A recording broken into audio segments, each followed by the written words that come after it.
How you guys doing? I got a treat for you today.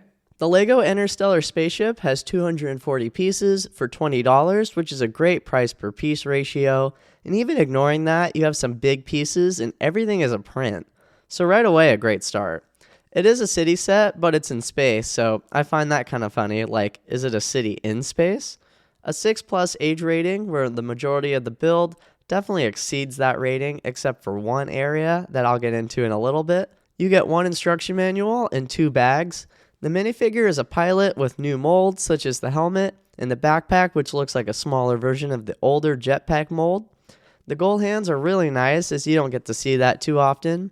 The printing is very unique in its dynamic coloring, but it's not too cluttered.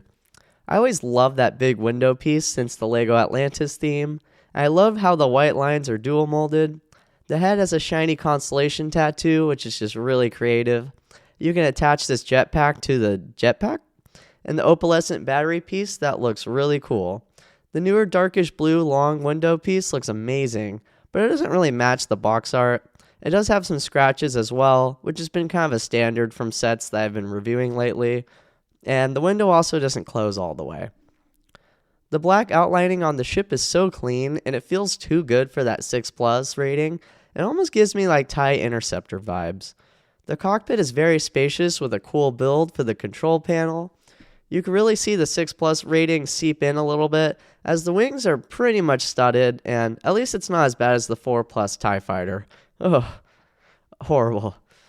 I think the restrictive price point really holds it back, which is no discredit to the designer, Aaron Newman, who's a pretty new designer starting in 2021 and is making some banger sets. I mean, I haven't bought a city set in 10 years until now, so let this guy cook.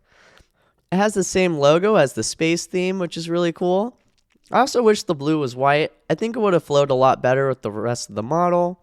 The rail piece is a new darker orange color, which holds a battery system in the middle. The space shuttle side wing engines with a cool piece for the exhaust port, and the triple split engine on the back, which looks really cool when looking at the bottom. And when we push down on that battery system, the engine split in 3 directions. That is why I bought this set. That is so cool.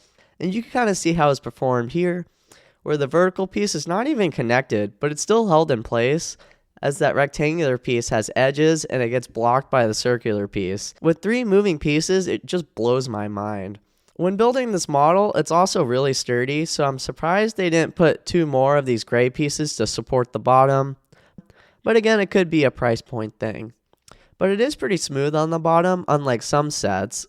I think this set's a must-buy. It reminds me of being a little kid and buying these cheap and creative sets like Galaxy Squad. I just had so much fun back then, so it's really nice to have something like this again. I think the value is definitely there. It's displayable and playable, which are the 2 things I value most on this channel. So anyways, thanks for watching, and take care.